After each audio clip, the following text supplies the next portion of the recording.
kepada Bapak dan Ibu Prolanis nggih di acara rutin bulanan Prolanis pada hari Jumat ini tanggal 25 April nggih. Selamat pagi Bapak Ibu semua. Selamat pagi. Gimana kabarnya? Baik-baik semua nggih, sehat nggih? Ini datang semua atau ada yang absen karena sakit? Oh, jagongan. Apa sakit? Enggak. Oke. Mudah-mudahan Bapak Ibu semua selalu diberikan kesehatan ya. Jadi bisa datang rutin setiap bulannya di pertemuan Prolanis ini ya. Kami harapkan seperti itu. Sebelumnya saya mau memperkenalkan diri saya. Jadi mungkin Bapak Ibu udah beberapa ada yang mengerti tentang saya, mungkin ada juga yang masih belum paham ya. Jadi perkenalkan, nama saya Dr. Gigi Sylvia Loren. Jadi Bapak dan Ibu kalau misal sakit gigi terus ke Puskesmas Jatiroto nanti bisa bertemu dengan saya ya. Tapi ampun sering sakit gigi berarti oke, makanya kan berarti lembaga sehat ya. Jadi buat usah terlalu sering-sering juga ketemu saya di Puskesmas, berarti kan Bapak Ibu semua sehat selalu ya. Ini di sini saya akan memberikan sedikit edukasi ya, maksudnya materi tentang kesehatan gigi dan mulut ya. Jadi ini mungkin materinya umum aja ya, jadi nggak terlalu menjurus ke maksudnya yang spesifik ya. Jadi yang seperti Bapak dan Ibu ketahui,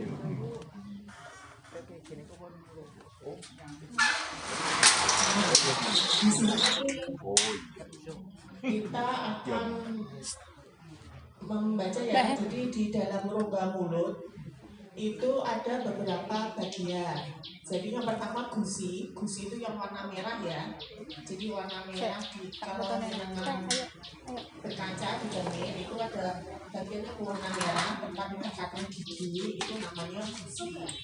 Kemudian ada juga lidah. Jadi kurang dulu mbak, itu fungsinya untuk pengecapan. Jadi kalian bisa merasakan rasa manis, makanan itu manis, pahit, atau mungkin kecut dan lain-lain itu jadi lidah. Kemudian gigi. Nah, ini ada fungsi gigi dan mulut. Lalu yang terakhir itu ada air liur.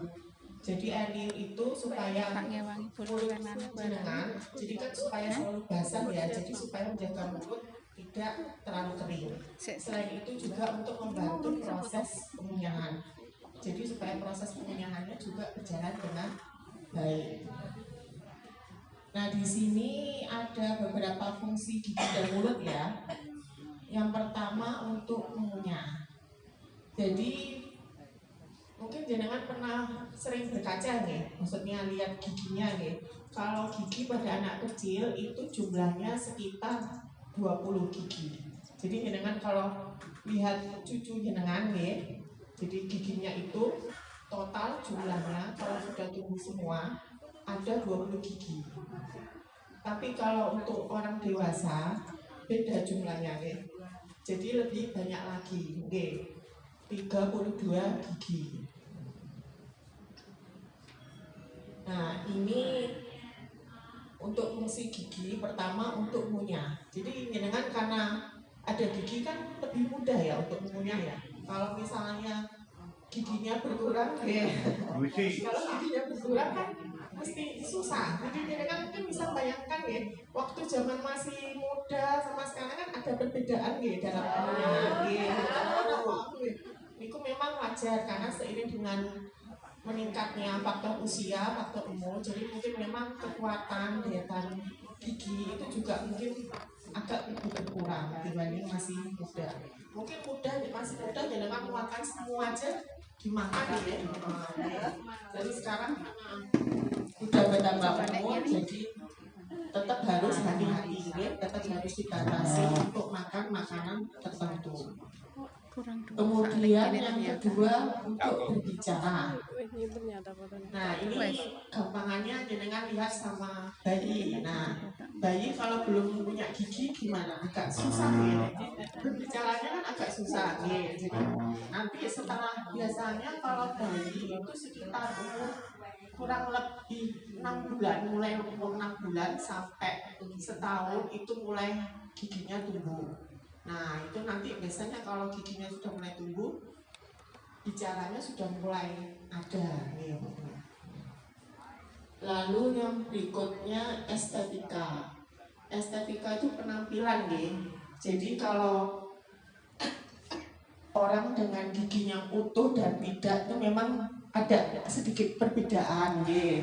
Jadi kalau gigi kita berkurang terus kemudian nggak diganti, itu kadang membuat umur kita menjadi sedikit kelihatan lebih tua, betul nih, sedikit lebih tua daripada umurnya sebenarnya. Jadi kenapa? Jadi karena tulang gigi kita, karena tulang kita itu ikut, jadi kayak masuk ke dalam, jadi kayak lebih kering, kayak lebih tepot gitu. Padahal sebenarnya mungkin kalau misalnya giginya utuh, jadi mungkin penampilannya, mungkin masih lebih bagus daripada giginya yang berkurang. Lalu yang aspek berikutnya yaitu fungsi gigi untuk psikologis. Psikologis ini maksudnya kalau dengan giginya lengkap atau banyak, otomatis kan lebih percaya diri, lebih pede. Jadi maksudnya istilahnya lebih pede daripada yang giginya mungkin sudah mulai berkurang. Jadi dengan tersenyum itu juga pede, jadi maksudnya nggak harus ditutup-tutupin karena giginya potong atau berkurang.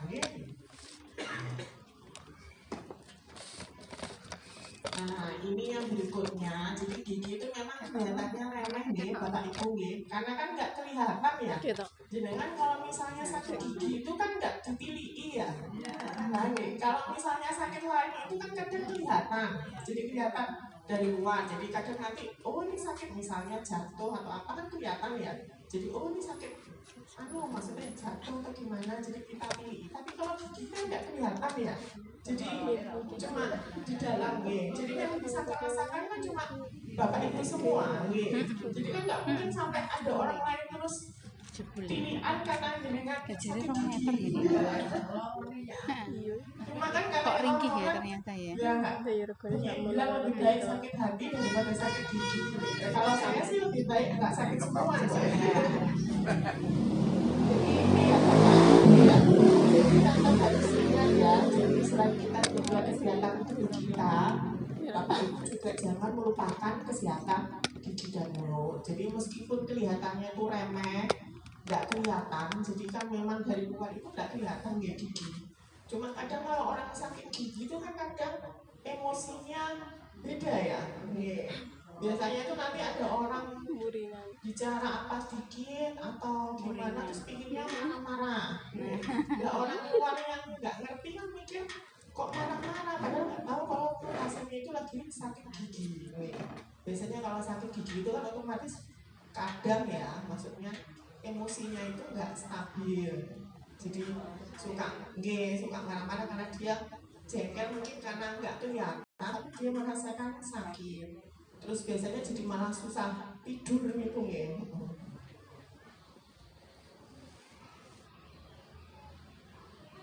Nah ini yang berikutnya ya, jadi hampir sama kayak tadi. Jadi kesehatan gigi itu meskipun nggak bisa dianggap remeh, jadi kalau gigi kita sehat otomatis kan secara nggak langsung juga badan kita sehat nih.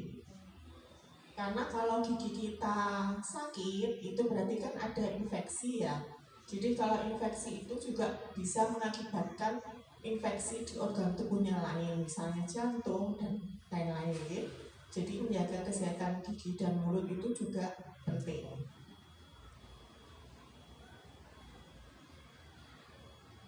Nah ini saya akan memberikan sedikit materi tentang kenapa kesehatan rongga mulut ini kan perolehnya maksudnya ada yang hipertensi sama darah tinggi Nah hari ini saya akan memberikan sedikit materi tentang kenapa kesehatan rongga mulut itu penting pada penderita diabetes. Jadi sebenarnya nggak cuma penderita diabetes ini, jadi ke semua orang juga penting. Cuma ini agak sedikit menyasar ke materi itu, ya.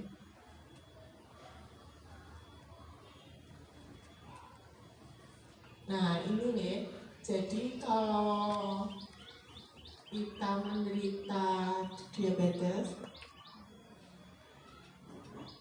sebaiknya memang kan harus kontrol nih. Jadi bapak ibu yang menderita diabetes atau mungkin darah tinggi, memang kan harus kontrol rutin ke puskesmas atau fasilitas kesehatan lainnya nih. Jadi kontrol rutin itu memang harus tetap dilakukan, jadi dijaga, karena memang sangat penting sekali. Supaya apa? Supaya gula darah kita tetap terkontrol, jadi bisa mengurangi infeksi ke organ-organ tubuh yang lain. Otomatis kalau kadar gula kita terkontrol, jadi kan proses infeksinya juga bisa berkurang.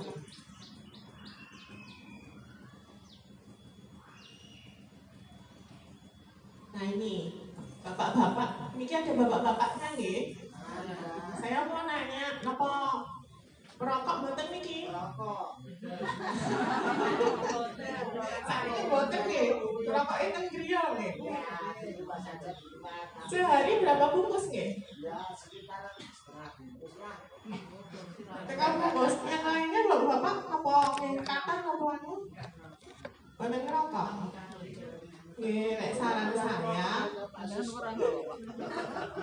Saran saya sebaiknya merokok itu sakit dihindari, tapi misalnya susah dikurangi sedikit. Misalnya setengah bungkus itu pinter Pak isi rokok ini.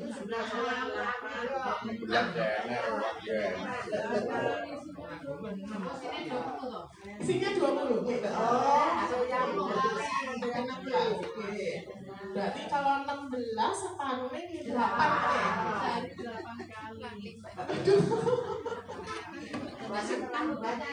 Ini biasanya merokoknya setiap saat, apa pas malam mau tidur, apa pas pagi, apa pribun? Setiap saat. Pagi kita sempat ngomongin. Berarti tapi apa? Apa mbaknya Makan era penting, penting ngopi kan merokok. Oh, bapak itu sih buat merokok nih? Ada. Berarti aku deh, bapak sih merokok minta tips buat merokok nih. Ribet itu caranya. Kok sakit nih? Jadi misalnya sehari sementara ini setengah bungkus nih, setengah bungkus 8 sampai 10 nih, kalau bisa ke depannya dikurangi sedikit demi sedikit nih. Kalau misalnya langsung stop gitu kan ya susah ya. Kan ada yang bilang katanya rokok bisa diganti sama permen kopi itu bisa nggak tahu itu? Sama boros. Jadi itu ya, jadi rokok itu memang kurang bagus untuk kesehatan. Mungkin bapak-bapak kertas sebenarnya mungkin dengan ngerti, tapi mungkin susah ya, mungkin untuk langsung berhenti ini kan susah. Jadi sangat penting berkurangnya sedikit-sedikit. Ibu-ibu ini sakit rumput supaya bapak supaya bapaknya sakit berkurang merokok ini. Jadi misalnya satu hari itu 8 sampai 10 itu sakit dikurangi satu batang sampai akhirnya nanti kedepannya buatan merokok. Soalnya kalau dengan merokok itu selain maksudnya kurang bagus untuk penderita diabetes. Kenapa? Dia punya tetap kalau merokok itu punya resiko lebih tinggi jadi bisa terkena penyakit jaringan mulut dibanding yang tidak merokok. Lalu kemudian biasanya itu pada gigi itu kalau pasien merokok itu ada kecoklat-coklatan. Kalau yang terlalu parah nih, jadi misalnya kalau merokoknya kopinya parah atau ngetehnya parah, kan kopi teh juga selain mengandung kafein kan ada zat guananya, nah itu bisa mempengaruhi warna di gigi. Jadi makanya coba nih, bapak yang merokoknya agak parah, mungkin bisa lihat di kaca nih, jadi ada kayak bercak kecoklatan. Biasanya di gigi kebanyakan di gigi depan mungkin bisa bagian bawah atau atas. Yang gampang kelihatan kan bagian bawah nih. Jadi itu ada kayak bercak coklat itu perubahan warna, jadi karena bisa merokok, bisa karena kafeinnya di kopi dan teh mulai.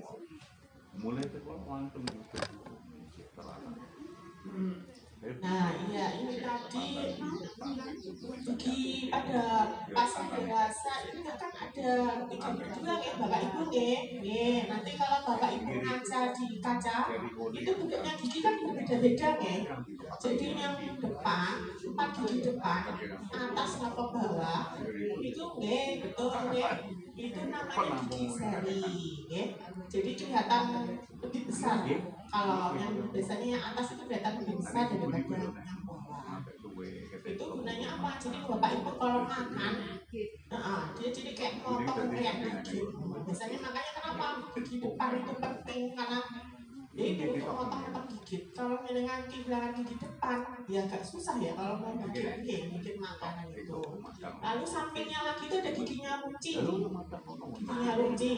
jadi kanan kiri itu ada giginya runcing, itu namanya gigi taring. Jadi kayak untuk mengoyak makanan karena dia lancip itu tadi bentuknya. Kemudian yang agak belakang itu ada gigi geraham. Jadi geraham itu untuk supaya membantu mengunyah dengan lebih halus. Jadi kayak untuk menggiling makanan. Nah ini jadi ada jadi nggak semua masalah ini selalu ada nih di pasien diabetes mellitus, tapi yang sering terjadi. Jadi ada beberapa masalah yang sering terjadi. Jadi yang pertama gingivitis. Nanti abisnya ada gambar-gambarnya nih. Jadi kalau gingivitis itu mendengar suka berdarah gusinya. Jadi mendengar kalau gosok gigi itu kadang tiba-tiba ada darah yang ya kayak netes gitu nih, lewat itu. Nah itu namanya gingivitis. Jadi biasanya keluarnya itu kalau pas mendengar gosok gigi. Lalu gusinya juga bisa kadang hitam atau merah. Nah kemudian yang ini biasanya yang sering banyak itu giginya goyang. Jadi kalau gula darahnya dengan kurang terkontrol, ini akibatnya agak parah nih, giginya goyang. Tapi kalau misalnya gula darahnya dengan bisa terkontrol, gigi goyangnya bisa diminimalisir. Maksudnya kemudian berikutnya ini mulutnya terasa kering atau namanya serostomia. Kemudian ada lagi rasanya, jadi mulut kering, jadi rasanya kering, biasanya di sudut mulut ini kering sekali nih. Padahal mendengar maksudnya udah minumnya banyak, tapi kok tetap kering. Kemudian yang berikutnya ada rasa terbakar. Terus lalu infeksi jamur mulut, ini maksudnya kayak bisa kayak sariawan atau bisa di lidah itu kayak menitupan. Lanjut. Nah itu jadi gambar gingivitis jadi mungkin itu gusinya merah kayak tadi itu agak bengkak, tapi nggak mesti semua itu harus ada atau mungkin berdarah. Nah nanti kalau parah bisa mengakibatkan periodontitis atau giginya dengan goyang. Jadi kalau misalnya gula darahnya tidak terkontrol bisa jadi ini gigi goyang. Nah kemudian yang serostomia itu jadi ini mulutnya terasa kering, biasanya di sudut mulut Miki rasanya kering banget. Terus bibirnya juga pecah-pecah seperti itu, lidahnya juga pecah-pecah. Lalu rasa terbakar juga, jadi ada rasa terbakar seperti di arah area rongga mulut ya, bisa di lidah atau di yang lain. Kemudian kalau yang ini candidiasis ini jadi kayak jamur, ini bisa juga sariawan, juga bisa kayak bercak keputihan di lidah nih. Nah ini jadi kayak bongkahan putih susu, bisa tersebar di sekitar rongga mulut, kebanyakan di lidah. Kalau misalnya gula darahnya kurang terkontrol, ya. Kemudian lanjut. Nah ini gimana kita cara mencegahnya ya? Jadi ini berlaku hampir untuk semua ya, jadi nggak cuma untuk penderita diabetes. Jadi cara menjaga kesehatan gigi dan mulut.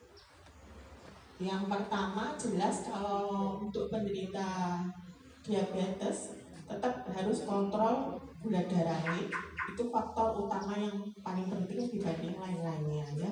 Jadi kalau gula darahnya terkontrol, otomatis nanti juga masalah-masalah lainnya juga ya berkurang. Lalu kemudian untuk sikat gigi, jadi sebenarnya yang betul itu bukan cuma saat mandi nih. Jadi memang sikat gigi itu minimal 2 kali sehari. Jadi yang betul itu setelah pagi, setelah sarapan pagi, dan malam sebelum tidur.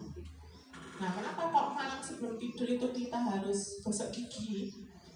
Karena mungkin iya nih, jadi kan kadang habis makan malam kan ada sisa-sisa makanan. Nah, kalau nggak dibersihkan, kuman itu kan nggak tidur nih malam nih. Jadi meskipun kita tidur itu kumannya tetap bekerja terus. Jadi kalau misalnya nggak dibersihkan kotoran-kotoran yang tadi, otomatis kan kumannya bekerja terus. Jadi kumannya kan senang karena ada yang bisa dirubah tadi jadi infeksi gigi. Nah ini jadi kalau gosok gigi nanti saya maksudnya diumumkan sedikit nih nanti nih. Untuk pertama jaga kesehatan gigi dan mulut, menggosok gigi secara teratur tadi nih 2 kali sehari. Lalu bisa dengan membersihkan lidah juga, dengan membersih lidah atau mungkin sikat giginya juga yang berbulu lembut nih.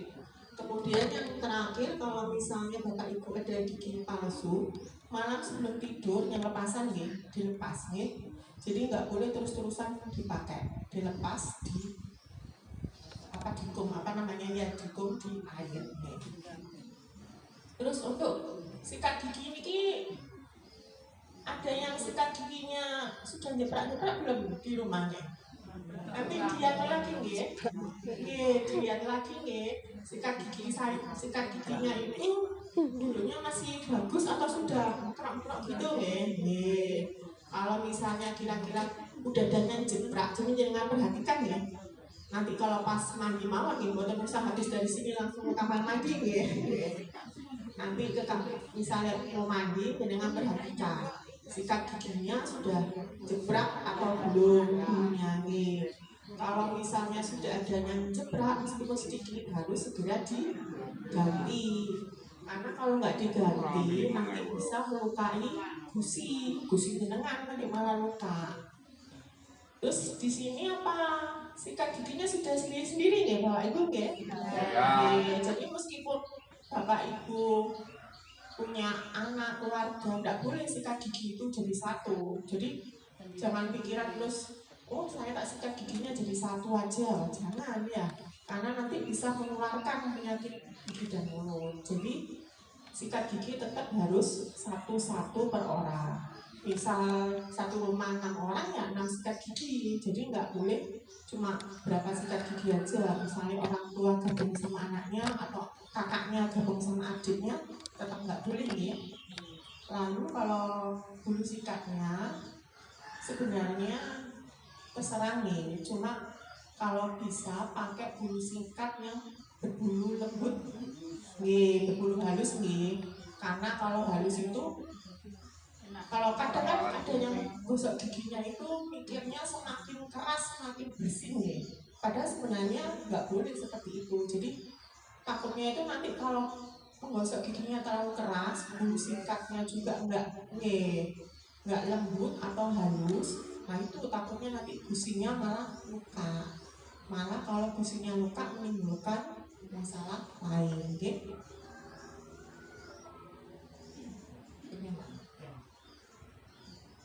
Nah ini jadi kalau dari segi makanan, Bapak Ibu harus sering-sering makan makanan berserat nih.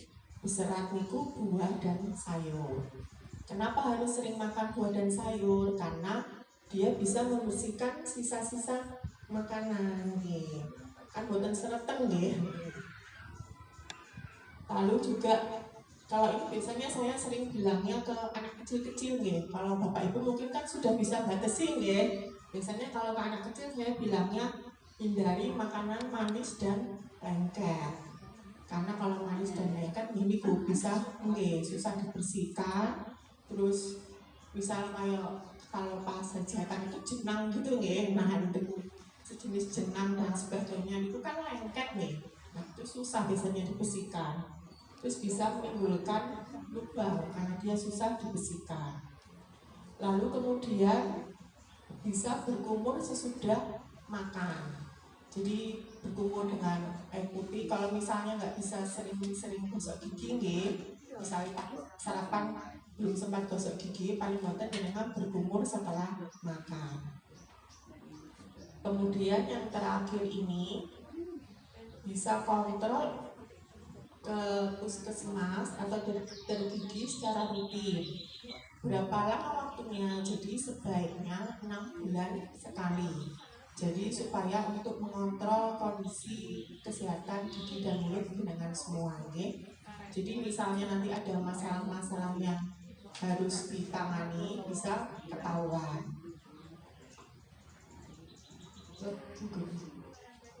Oke, sudah sekian. Sebentar, ini nanti saya angkat ke gigi sedikit nih ya.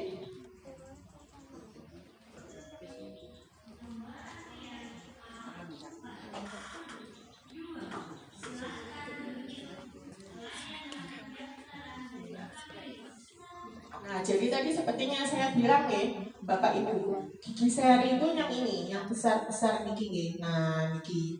Jadi kalau dengan ngaca niki besar-besar niki gigi seri. Besar-besar pokoknya kelihatan nih. 4 gigi atas, yang ini bawah, 4 gigi bawah. Lalu yang agak runcing sedikit niki kan agak runcing nggih. Ini namanya gigi taring nggih. Terus yang agak ke belakang niki namanya gigi geraham. Nah ini besar-besar. Nah untuk mengunyah makanan. Jadi pertama Bapak Ibu itu jadi menggosok giginya dari arah depan nggih. Depan ini dari arah gusi ke gigi. Lalu setelah itu samping.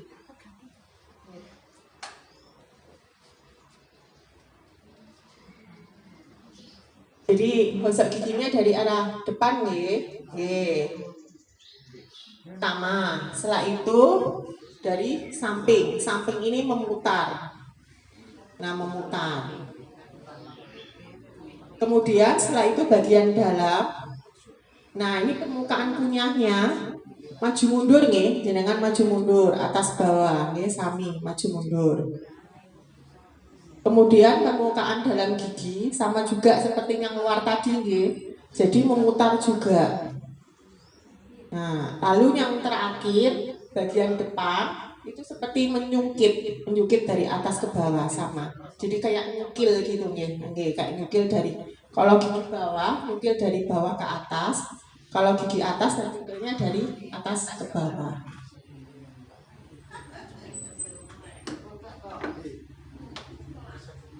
Nah, jadi tadi bagiannya saya sebut gusi itu yang merah-merah ya. Gusi yang sehat itu warnanya merah muda, tapi tetap tergantung dari, maksudnya tetap beda-beda nih, nggak semua harus merah muda nih, sama juga seperti warna gigi kan juga nggak sama harus putih semua. Nah ini tadi sudah saya berikan sedikit ya materi penyuluhan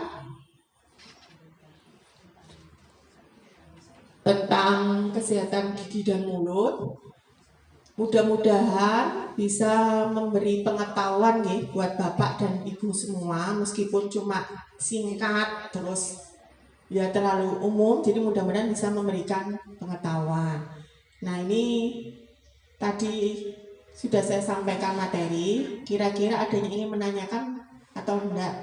Enggak harus tentang maksudnya penyakit diabetes nih. Jadi misalnya Bapak Ibu punya cucu, misalnya kok umur segini belum tumbuh atau mungkin giginya gigis atau keriput, boleh nih. Jadi enggak harus tentang kesehatan gigi dan mulut Bapak dan Ibu nih.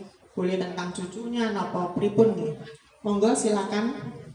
Nih. Terima kasih dokter. Oke. Ini saya tanyakan itu untuk menghilangkan karang gigi Nggih. pakai apa?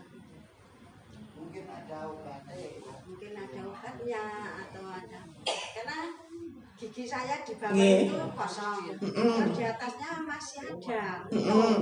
Terus itu kan kalau untuk mengunyah nggak bisa. Nih, karena bawah nggak ada nih. Terus karang giginya kok ambil gitu.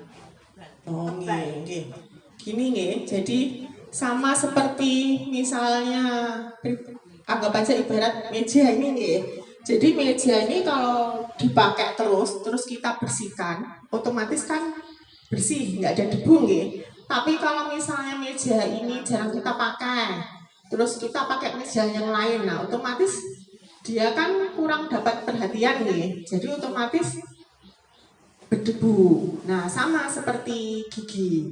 Misalnya dengan giginya yang kanan nih, misal nggak ada, otomatis kadang kan pakai yang kiri, ya kan pakai sebelah kiri. Nah, nih, karena mungkin punya yang di sebelah kanan terganggu. Nah, karena yang dipakai untuk mengunyah sebelah kiri, otomatis beban pengunyahan yang sebelah kiri itu lebih besar, lebih berat daripada yang kanan. Terus dia karena terus mengunyah, otomatis kan pembersihannya lebih lancar, lebih anulah. Yang kanan ini karena nggak dipakai, otomatis kadang nanti sisa-sisa makanan gitu-gitu numpuk. Jadi akhirnya biasanya karang giginya satu sisi. Nah, jadi biasanya kalau yang giginya berlubang terus yang punya sisi satunya nggak dibuat ngunyah, nanti sisinya nggak dibuat ngunyah itu akan muncul karang gigi.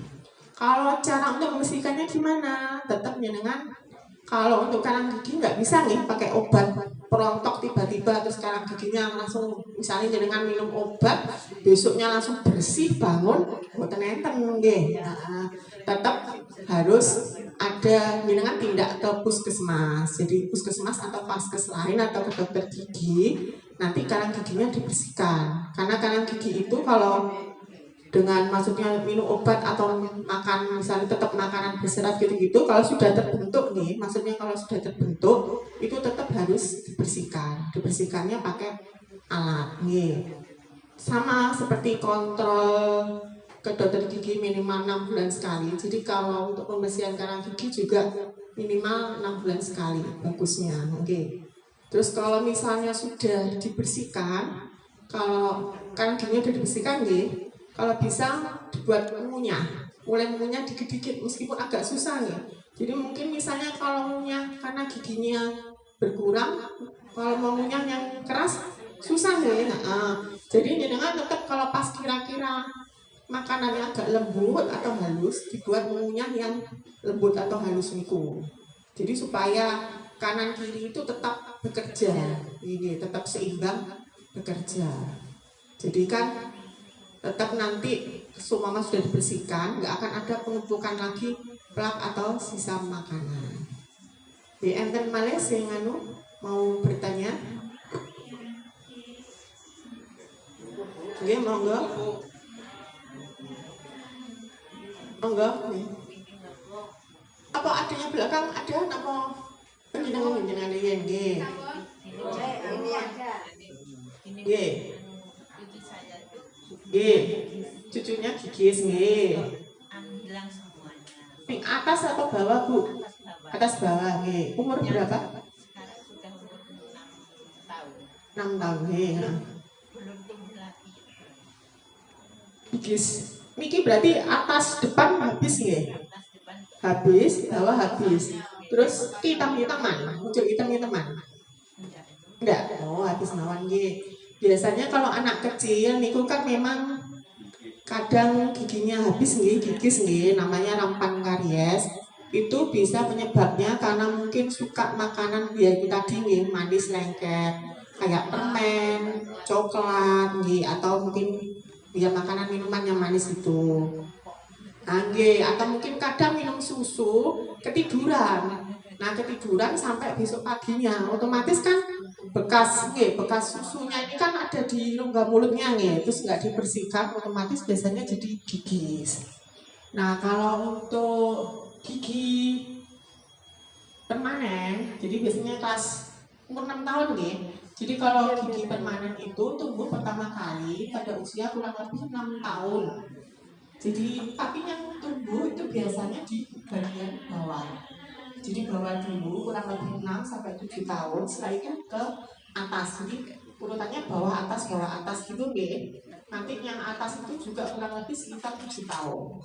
Kalau misalnya belum tumbuh, nah itu jenengan kadang kan boten sami nggih. Jadi mungkin sama teman-temannya udah tumbuh, dia boten. Nah itu memang nggak sama tumbuhnya karena mungkin ada faktor juga, mungkin pas orang untuk ibunya hamil itu kan beda nih. Jadi ada yang suka makan makanan banyak, ada yang susah atau kalsiumnya kurang boten. Nah itu juga berpengaruh ke pertumbuhan gigi anaknya juga. Nah kalau misalnya sudah gigi siku ini caranya ini dibatasi, jadi dibatasi yang makanan manis-manis dan lengket-lengket. Terus coba dipantau, biasanya kalau sekitar umur 6 sampai 7 biasanya bagian bawah. Nanti kalau dia mau tumbuh itu isinya tuh kayak putih-putih, kayak apa nih, dodok apa melengkung gitu. Nah itu biasanya sudah dia mau tumbuh. Terus nanti biasanya dia tumbuhnya di belakang gigi gigi susunya. Jadi dengan buatan usah khawatir misalnya loh kok ini giginya tumbuhnya di belakang, kenapa kok memang kan di belakang tumbuhnya. Jadi kalau bawah sekitar umur kurang lebih 6 sampai 7 tahun. Oke. Jadi sementara itu suruh gosok giginya rajin biar supaya tidak memperparah lubang giginya. Terus banyak makan sayur buah juga supaya juga cepat tumbuh giginya juga, susu juga, jadi supaya giginya cepat tumbuh. Ya, mudah-mudahan nanti juga nggak lama, biasanya kalau sekitar 6 tahun, 6 sampai 7 tahun udah mulai tumbuh. Enten malih yang bertanya apa sampun? Oh nggih, karena waktunya sudah habis nggih. Saya sebelumnya mohon maaf. Mungkin apabila dalam penyampaian materi saya ada kata-kata yang kurang berkenan di hati Bapak dan Ibu semua, saya mohon maaf. Sama seperti tadi juga kami juga mengucapkan mohon maaf lahir batin karena masih meskipun sudah lewat tapi kan masih bulannya. Terus mudah-mudahan Bapak dan Ibu semua juga selalu diberikan kesehatan. Terus mudah-mudahan dengan acara pluralis ini juga kedepannya juga bisa memberi pengetahuan ke Bapak Ibu semua untuk menjaga kesehatan, gak hanya gigi jadi untuk menjaga kesehatan tubuh yang lain juga. Jadi supaya Bapak Ibu tetap sehat, bisa ngomong cucu, bisa lihat cucunya sampai besar juga. Sekian dari saya, kurang dan lebihnya saya mohon maaf. Wassalamualaikum warahmatullahi wabarakatuh. Waktu dan tempat saya kembalikan lagi ke Bu Apik.